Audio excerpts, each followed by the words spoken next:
Well, here in Brisbane at the moment, we are right in the middle of a 3-day lockdown, something that took us by surprise. We just didn't see this one coming, but that's okay. What can we do during a lockdown? Well, there's lots of valuable things we can do with our time, even when we're housebound. And of course, one of those is to pray.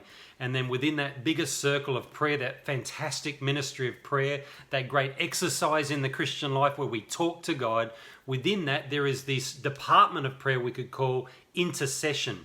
And that is where we are taken up with the needs of another person. Intercessory prayer is a ministry of care. Intercessory prayer is where we really love somebody enough that we think, boy, I'm really concerned about your soul. I'm concerned about where you're heading and your destiny. I want you to make a right choice. I want you to repent and believe in Jesus Christ and receive forgiveness of sins. So intercessory prayer is where we really swing into action and say, I'm going to get down on my knees, I'm going to lift my hands, I'm going to walk the floor, whatever way you pray, but I'm going to intercede on that person's behalf for their salvation. So this really is a cutting-edge ministry. But of course, intercessory prayer, while some of it can be focused on an unbeliever coming to Christ, it has other manifestations as well. And for example, in my Bible, 1 Thessalonians 1, it's interesting on back-to-back pages here. In 1 Thessalonians chapter 1, Paul, Silas and Timothy say to the Thessalonians, we give thanks to God always for all of you, constantly mentioning you in our prayers. That's how much they cared. They were constantly praying for the Thessalonian Christians. How would you like it if you got a text or an email from someone and they said to you, you know something? I pray for you every day. I am constantly praying for you. Wouldn't that just warm our heart to think, wow, that person thinks that much of me and my needs are their concern and they're that much invested in my spiritual growth? Well, that's a beautiful thing when someone loves us enough to pray like that. But then if we go back a page or two in our Bibles to Colossians chapter 4, there is an absolutely outstanding example of intercessory prayer. He is a little-known Bible character named Epaphras, but just think about what Paul said about this man. Paul, writing to the Colossian church, says of Epaphras, he is, quote, always struggling on your behalf in his prayers, that you may stand mature and fully assured in all the will of God. Isn't that something? He was always struggling on their behalf. He had a real burden. He carried the Colossians on his heart, and it's a real struggling, it's a real wrestling.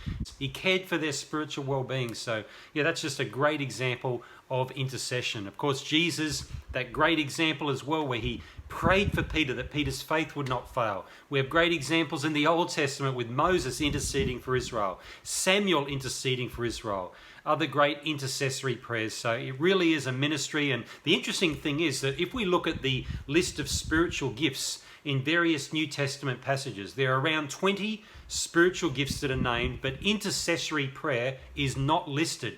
Now that tells us something, that this is not simply a ministry for a select few and the rest of us can kind of wipe our hands off it and say, oh, I'll leave that to the intercessors, I'm more of a doer, I do other things. No, intercession is for every believer. It's not listed as a spiritual gift, so it's something we all need to step up to and engage in. And it's not a chore. It's not a chore. It's a great privilege, seeking God on behalf of others.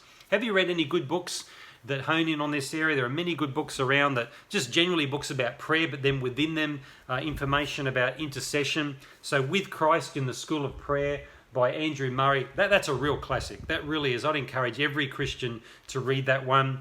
A little shorter book, Don't Just Stand There, Pray Something by Ronald Dunn, an excellent little book subtitled Discover the Incredible Power of Intercessory Prayer.